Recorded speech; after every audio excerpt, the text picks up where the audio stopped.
অনেক রাত হয়েছে। মানে আমি যখন এই ভিডিওটা বানাতে বসছি এখন ঘড়ির কাঁটা বলছে রাত্রির ১১টা। হ্যাঁ, আমরা প্রায় প্রত্যেকেই বোধহয় খেলা দেখতে, দেখতে ডিনারটাও সেরে নিয়েছি। আর সবচেয়ে বড় কথা যে এই ম্যাচটা কমপ্লিট হবে, এই ম্যাচটা ৯০ মিনিট অবধি আমরা দেখব। এই ম্যাচের একটা রেজাল্ট আমরা দেখতে পাবো এবং মোহনবাগান ৩ পয়েন্ট নিয়ে গুয়াহাটি থেকে ফিরবে এরকম একটা প্রতিকূল পরিস্থিতিতে সমস্ত কিছুর এগেইনস্টে গিয়ে ম্যাচটা কমপ্লিট হবে। মোহনবাগান ৩ পয়েন্ট পাবে। এটা বোধহয় আমরা ফার্স্ট হাফ যখন শেষ হয়েছে তারপর এরকম বৃষ্টি, আধ ঘন্টার জন্য খেলা বন্ধ, তারপর মাঠ তৈরি হচ্ছে না।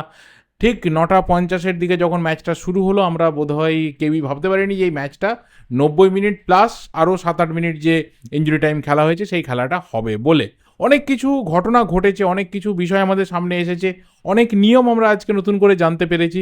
সব কিছু নিয়ে কথা বলবো, কিন্তু শুরুতে আমার বলা দরকার রয়েছে যে ঠিক যখন ফার্স্ট হাফ শেষ হলো, ম্যাচটা পোস্টপন হয়ে গেল, আমরা একটা অনিশ্চিত ভবিষ্যতের সামনে দাঁড়িয়ে যেই খেলাটা আদৌ হবে কিনা, যে ম্যাচ থেকে মোহনবাগানের ৩ পয়েন্ট কিন্তু তুলে আনাটা ভীষণভাবে জরুরি ছিল, সেই ম্যাচটা কী হবে, ভবিষ্যৎ কী বলছে, ম্যাচটা কি বাতিল হয়ে যাবে, ম্যাচটাতে মোহনবাগান এগিয়ে থাকার পরেও কি ম্যাচটা ড্র হয়ে যাবে, কি হবে, না আজকে না খেলা হলে পরে কি রিপ্লে হবে, ঠিক সেই মুহূর্তে আমরা একটা সুন্দর ছবি দেখতে পেলাম। সেটা হচ্ছে যারা গ্রাউন্ডে কাজ করে, যারা মাঠ মানে পরিচালনার দায়িত্বে থাকেন, মানে মাঠকে তৈরি করে দেওয়ার দায়িত্বে থাকেন, তারা বালতিতে করে, ওয়াইপারে করে তারা কিন্তু জলটাকে পরিষ্কার করার কাজ করছেন। আমার মনে হয় এই ভিডিওর শুরুতেই আমি তাঁদের প্রতি কৃতজ্ঞতা জানাতে চাই, এরকম একটা সুন্দর উপস্থাপনার জন্য, ম্যাচটার জন্য যে মাঠকে তৈরি করে দিতে হবে সেই তাগিদটা দেখানোর জন্য। এবং তার পাশাপাশি দেখো এই প্রতিকূল অবস্থাতে প্লেয়াররা যেভাবে খেলেছে, যেভাবে টেকনিক্যাল পার্সনরা তাদের কাজটা করেছে, যেভাবে যারা ক্যামেরার দায়িত্বে রয়েছেন তারা ছবি তুলেছেন, ভিডিওগ্রাফি করেছেন, আমাদের কাছে ম্যাচের ফুটেজ থেকে শুরু করে পুরো ম্যাচের ক্লিপিংস লাইভ সব কিছু এনে দিয়েছেন। এবং অবশ্যই যারা নন টেকনিক্যাল পার্সন রয়েছে, মাঠের ধারে থাকা বল বয় থেকে শুরু করে সকলে, এবং অবশ্যই দর্শকরা, তারা প্রায় রাত ১১টা অবধি কিন্তু মাঠের মধ্যে ছিলেন এবং খেলাটাকে উপভোগ করেছেন। আমার ভিডিওর মাধ্যমে প্রত্যেকের জন্য আমার তরফ থেকে কিন্তু কৃতজ্ঞতা থাকলো। এবার বিষয়টা হচ্ছে যে এই ম্যাচের প্রসঙ্গে, ম্যাচ নিয়ে অবশ্যই কন্ট্রোভার্সি শুরু হয়ে গেছে, অনেক ধরনের নেগেটিভ কথা শুরু হচ্ছে। এক হচ্ছে যে মোহনবাগানকে টেনে খেলানোই হয়েছে। ক্রিস্টাল জন তিনি চাইলে ম্যাচটা বন্ধ করতে পারতেন, তিনি দেখছিলেন বল রোল হচ্ছে না, যেই সময় তিনি খেলাটা বন্ধ করতে চাইলেন মোহনবাগান প্লেয়াররা জোর করেই খেলতে চাইলো। কিন্তু এখানে জানতে হবে যে মোহনবাগান প্লেয়াররা জোর করে কেন খেলতে চাইছিল, কারণ এরকম একটা মাঠে চোট লাগতে পারে, এরকম একটা মাঠে নিজেদের ক্ষতি হতে পারে, এরকম একটা মাঠে খুব বাজে অবস্থাতে একটা টিমের সিচুয়েশন পৌঁছে যেতে পারে, যে টিমটা চ্যাম্পিয়নশিপে দৌড়ে রয়েছে তারা ১ পয়েন্ট পেলেও বিরাট কিছু ক্ষতি হতো না, তারা হয়তো কামব্যাকের রাস্তা আবার পরের ম্যাচ থেকে খুঁজে নিত। কিন্তু কেন মোহনবাগান প্লেয়াররা, স্পেশালি ওই মুহূর্তে মনভীর সিং যে প্রচণ্ডভাবে চেষ্টা করলো যে না ম্যাচটা হবে, বল কিন্তু গড়াচ্ছে, যতটুকু বল গড়ানোর নিয়ম রয়েছে সেটা হবে, তার কারণটা হচ্ছে রুল। যে রুল আমরা হঠাৎ করে জানতে পারি যে ৬০ মিনিট অবধি যদি স্কোর লাইন 0-0 থাকে তাহলে ম্যাচ ড্র, খেলা যদি না হয়। ৬০ মিনিট অবধি কোনো টিম যদি ১ গোলের ব্যবধানে এগিয়ে থাকে তাহলেও যদি ম্যাচ বাতিল হয়ে যায়, গোল 0-0 হয়ে যাবে, ম্যাচ ড্র হবে।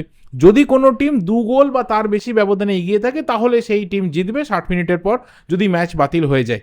প্রথম প্রশ্ন, এই নিয়মটা কোথা থেকে এলো আমি সিরিয়াসলি জানি না। যদি কেউ জানো তাহলে অবশ্যই ফিফার পার্টিকুলার সেই রুলের আমাকে পয়েন্ট করো, আমি খুঁজে দেখে নেবো।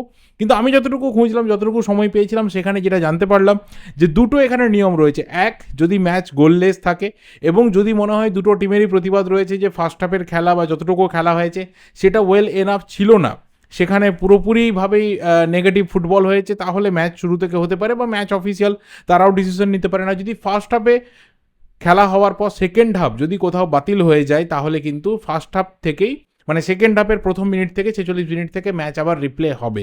এবার বিষয়টা হচ্ছে যে যখন প্লেয়াররা জানতে পারছে যে আমরা এই ম্যাচে ১ গোলে এগিয়ে থাকার পরেও আমরা রিপ্লে পাবো না, বা আমরা ম্যাচটাকে ১ গোলে এগিয়ে থাকার পরেও স্যাক্রিফাইস করে আমাদেরকে মাঠ ছেড়ে বেরিয়ে আসতে হবে, বা কোনো আহাম্মক প্লেয়ার নেই যে চাইবে যে ঠিক আছে চলো বাদ দাও, এত বৃষ্টি পড়ছে, ঠান্ডা লেগে যেতে পারে, সর্দি হতে পারে, বা অন্য কেউ কিছু খারাপ বলতে পারে, আমি ম্যাচটা ছেড়ে চলে যাই। There is everything fair in love and war, আমি এটাকে অন্তত বিশ্বাস করি। এবং সেই মোতাবেকই মোহনবাগান প্লেয়াররা তারা কিন্তু লাগাতারভাবে চাইছিল ম্যাচটা যেন হয়। এই প্রতিকূল পরিস্থিতিতে যেখানে বল গড়াচ্ছে না, বলে কিক করতে পারছে না, উল্টো বলটা শর্ট যাচ্ছে এবং গোল খেয়ে যাওয়ারও মোহনবাগানের একটা চান্স ছিল, সেখানে কিন্তু মোহনবাগান প্লেয়াররা এই রিস্কটা নিয়েছিল, অ্যান্ড অবভিয়াসলি এই রিস্কটা মোহনবাগান প্লেয়ারদেরকে নিতে হতো। কারণ এই ম্যাচ থেকে 3 পয়েন্ট মোহনবাগানের দরকার ছিল। আর যথাযথভাবে নর্থ ইস্টের প্লেয়াররা তারা কন্টিনিউয়াসলি প্রোটেস্ট করে গেছে, তারা জানাতে চেয়েছে রেফারিকে বারবার যে বল গড়াচ্ছে না, প্লিজ খেলাটাকে বন্ধ করুন। তাদের জন্য কিন্তু 1 পয়েন্টটা খুব দরকার ছিল। তারা ম্যাচটার যে ডিফিট রয়েছে সেই ডিফিট থেকে তারা বাঁচতে চাইছিল, এবং সেই কারণে আমরা দেখলাম যে ম্যাচ যখন শেষ হয়ে গেল, নর্থ ইস্টের স্টাফ প্লেয়ার তাদের সাথে কিন্তু ক্রিস্টাল জনের রীতিমতো ঝামেলা লাগলো। তিনি কার্ড বার করতে শুরু করলেন, পেড্রো বেনার্লিকে রেড কার্ড, আরও কয়েকটা তিনি কার্ড ফার্ড দেখিয়েছেন। এটা মানে হবারই ছিল, মানে এটা হতোই, খুব স্বাভাবিক একটা ব্যাপার। কারণ দুটো টিমের যখন চিন্তাভাবনা দুরকম রয়েছে, বা রুল ওয়াইজ যখন দুটো টিমের পুরোপুরি রেজাল্ট দুটো দিকে চলে যাচ্ছে, তখন কিন্তু এরকম একটা পরিস্থিতি যে আসতে পারে সেটা খুব স্বাভাবিক ছিল। রেফারির ওপর অবভিয়াসলি প্রেসার ছিল। কি মনে হয় যে মোহনবাগান যদি ওই মুহূর্তে ম্যাচটা রেফারি বন্ধ করতো, তাহলে মোহনবাগান প্লেয়ার বা সাপোর্ট স্টাফ বা ম্যানেজমেন্টে কেউ সেখানে প্রতিবাদ জানাতো না? ডেফিনেটলি প্রতিবাদ জানাতো, সেখানে সেই ঘটনায় কিন্তু করাতো।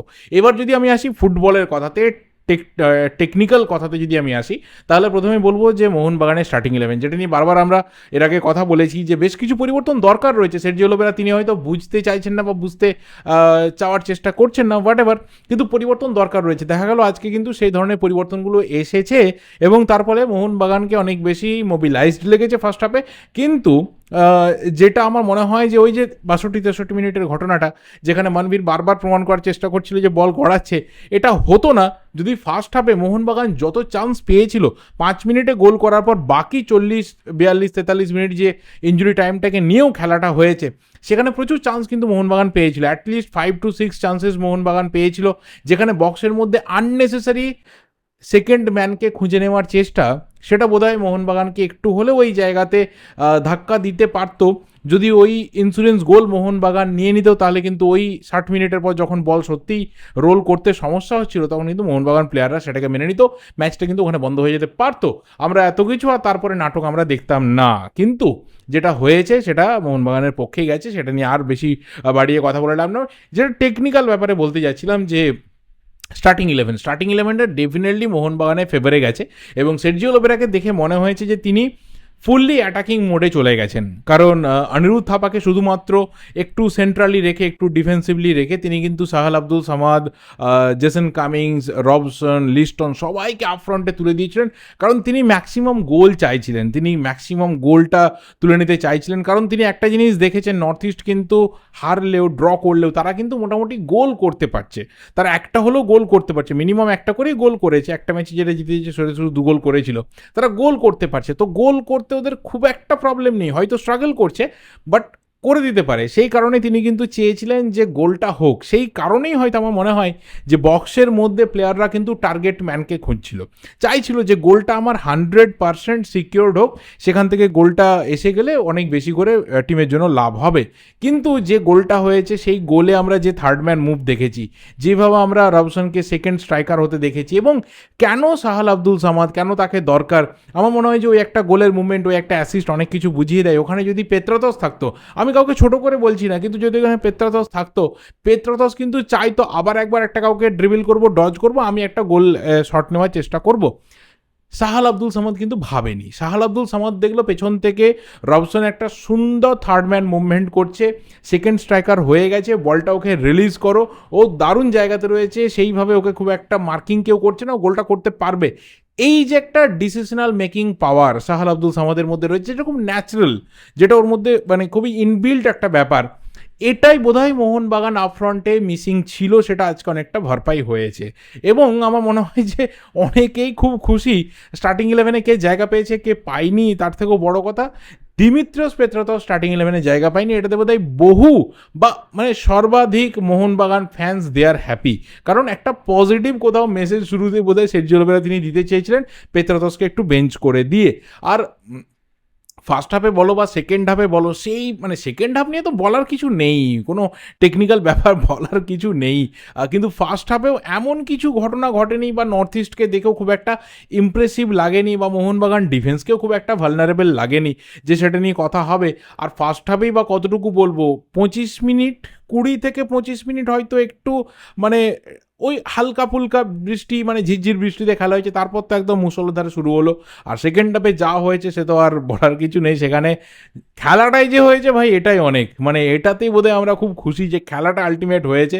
কারণ আমাদের এখানে নিয়মের কি রয়েছে, কি মাথামুন্ডু রয়েছে সিরিয়াসলি বোঝা যাচ্ছিল না। প্রচুর মেসেজ পেয়েছি, অনেকের সাথে কথা হচ্ছিল যে খেলাটা তো শুরু হবে তো ভাই খেলাটা শুরু হওয়ার কি রুল টুল আছে বলো। আমি তখন খুঁজতে শুরু করলাম, তখন বলেছিলাম যে রিপ্লে হওয়ারই কিন্তু নিয়ম রয়েছে, ফিফা রুল বুক কিন্তু তাই বলছে।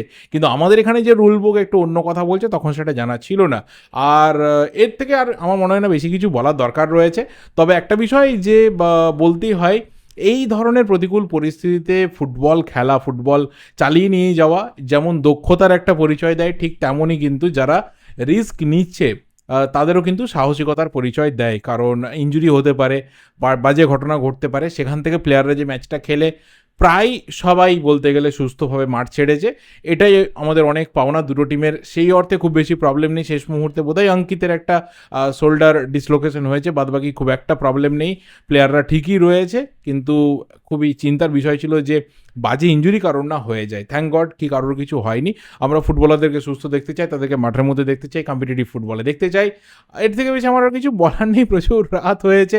আজকে আবার কেকেআরও জিতেছে, মানে বিকাল থেকে তো আমি ওটা নিয়েও খুব ব্যস্ত ছিলাম। সন্ধ্যেবেলাটা দেখলাম খুব ভালো কেটেছে, কেকেআর জিতলো। এবার মোহনবাগানের ম্যাচটাই কী হয় সেই আশাতেই ছিলাম।